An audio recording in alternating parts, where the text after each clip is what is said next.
let's go into the process of writing your essay, which is what the argument and structure is really about when you get into it, right? If you get this right, it's about how you approach your essay as you write it in your exam. I'm going to take you through that process. Okay, you're going to cringe when you hear this. The essence of my hack is that you need to prioritize your thinking around the topic sentences in your essay.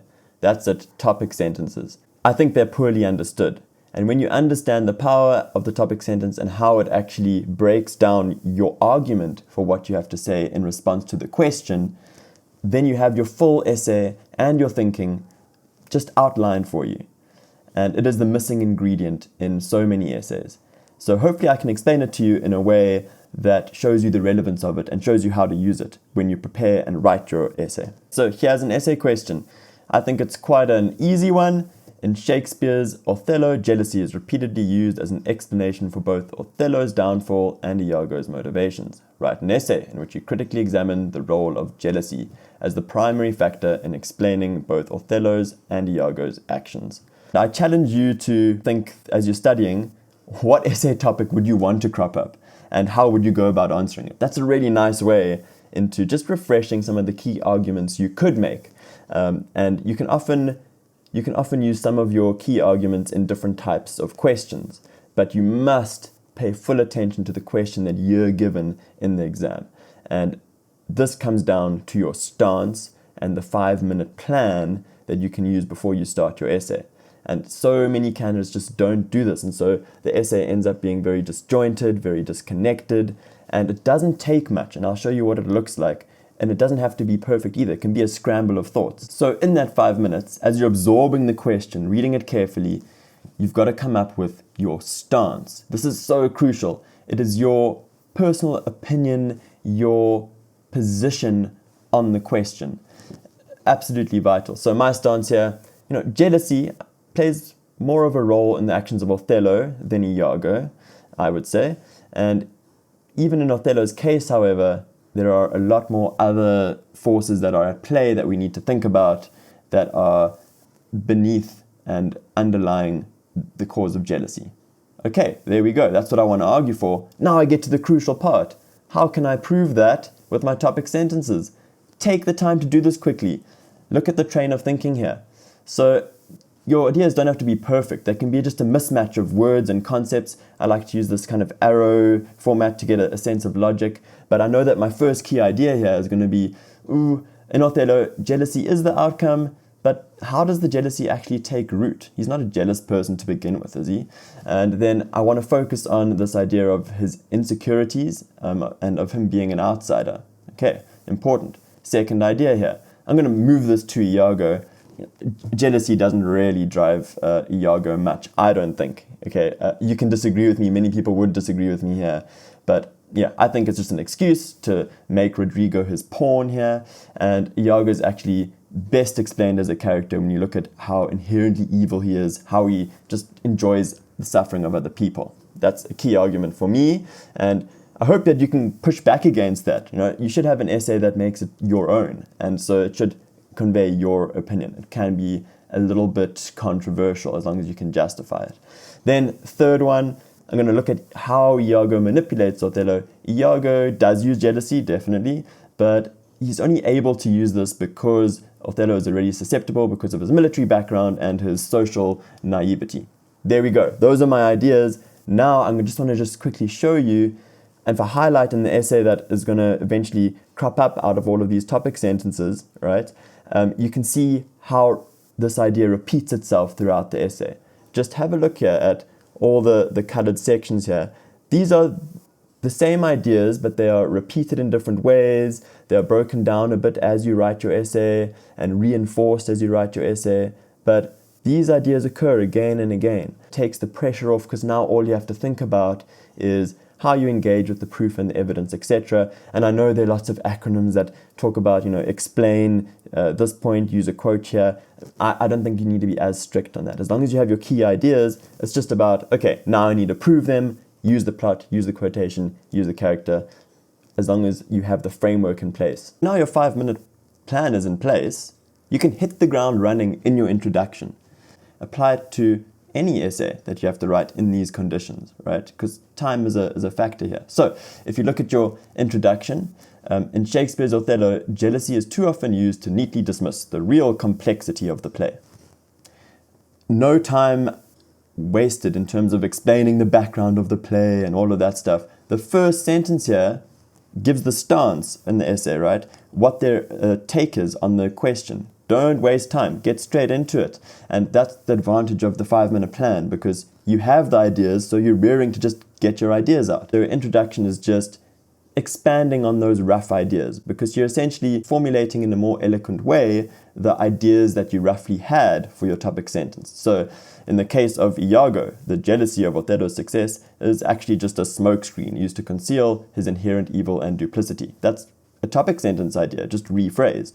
Admittedly, jealousy is the primal force that keeps Othello's hand in place when he smothers Desdemona, but it is insufficient in explaining how Iago is able to actually get the jealousy to take root. To really understand Othello's susceptibility, his position as an outsider and his prowess as a military leader need to be considered. I hope you can see there how it's taken those rough topic sentence ideas and reformulated and expressed them more eloquently to create a superb introduction with an argument and then the key reasons for your argument, right? So in that first topic sentence, in the case of Othello, a richer explanation of his shameful actions lies in his position as an outsider to Venetian society. So what is it doing here? You can see how it has taken my key idea from my response to my stance, and it's unpacked one of the reasons I'm going to look at to prove that jealousy is not as big a deal in the play Othello as the question asks. And try not to fence sit in your essay. I think there's a lot of hesitancy in some people who write essays. They use phrases like, it can be seen that, or if you look at it in this way, it is possible to get rid of all that waffle of uncertainty and just state a statement for what it is. And that way it helps you just focus on your argument and then proving that point. If we move on to the second topic sentence there, additionally, notice those words, those phrases. And the other thing your topic sentence is going to do by using those adverbial positional phrases like additionally or furthermore, or even those phrases in contrast to, it shows how the pieces of your argument relate to each other. And it's done just with a small phrase or a small word. Okay, very important there. Additionally, jealousy plays a negligible role in Iago's own motivations and actions, despite how well he understands it and uses it. So a very different take there on what is normally seen in the play. And this is quite a controversial pushback to the standard interpretation. As long as you can defend these things, then you should go with them. And so we arrive at the last topic sentence. Although jealousy is what drives Othello to madness, Iago is only able to fuel it by exploiting Othello's habits as a military leader. Many teachers kind of stress this idea of putting a counter into the last paragraph, and it's useful because it's almost like a strategy you can use because you're under time pressure to just make your essay a bit more sophisticated or nuanced.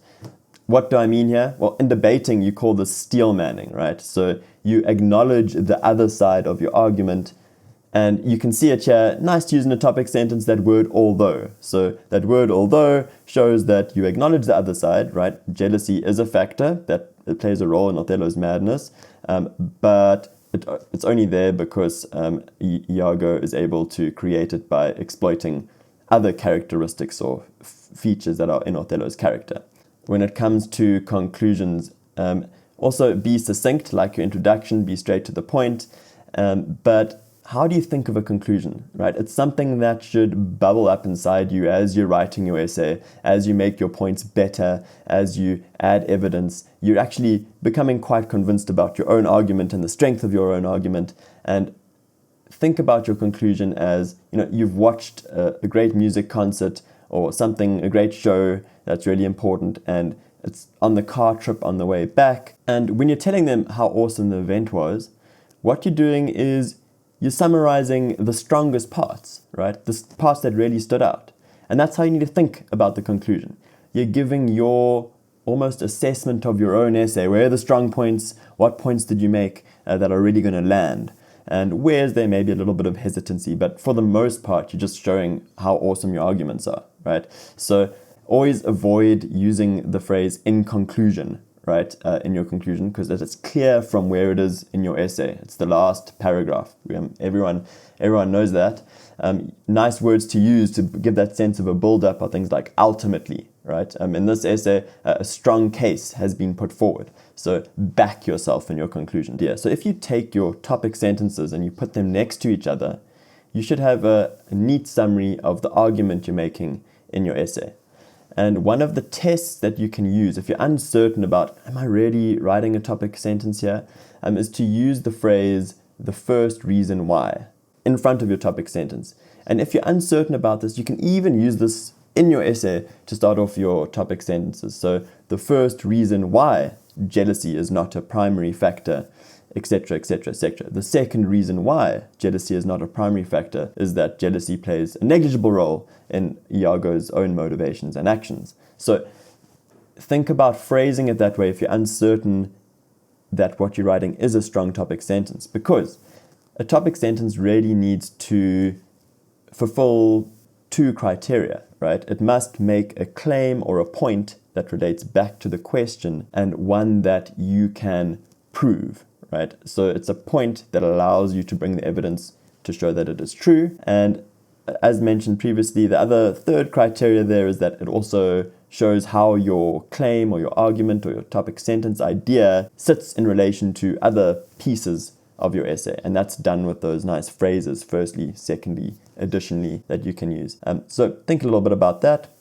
And I hope that shows you how important a topic sentence is, how you can use it to actually structure your whole approach to writing your essay in your exam, to give you a framework and to just give you that edge when it comes to getting beyond summarizing the novel and actually conveying your opinion and interpretation about the question. There are a lot of moving parts to essay writing. It's the nature of essay writing, and it can be a very anxious kind of exam, really, when you get to it, right? You're under a lot of pressure, and I think what I just want to leave you guys with is just take a deep breath and know that you can back yourself. Just trust in yourself. You've got that part of the essay writing process. You can do it, right? And try to just go in with that positive mindset. Also, if you are playing around with my new strategy and you want to really do this 5-minute plan, but you've never used it before, be a bit careful there, because time is a big factor in your exam. Make sure that you've practiced it, that it fits in to your plan. What I really suggest doing is go to past essay questions on your various set works and quickly go through the 5-minute plan and see what you come up with. And that way you know that you can do it in the correct time. And also, if you're discovering this idea of structuring using argumentation in topic sentences, sometimes we can get wrapped up in the argument, and it can actually lead us to take far more time in a paragraph or 2 paragraphs than we usually would do. So you just need to make sure that you practice it.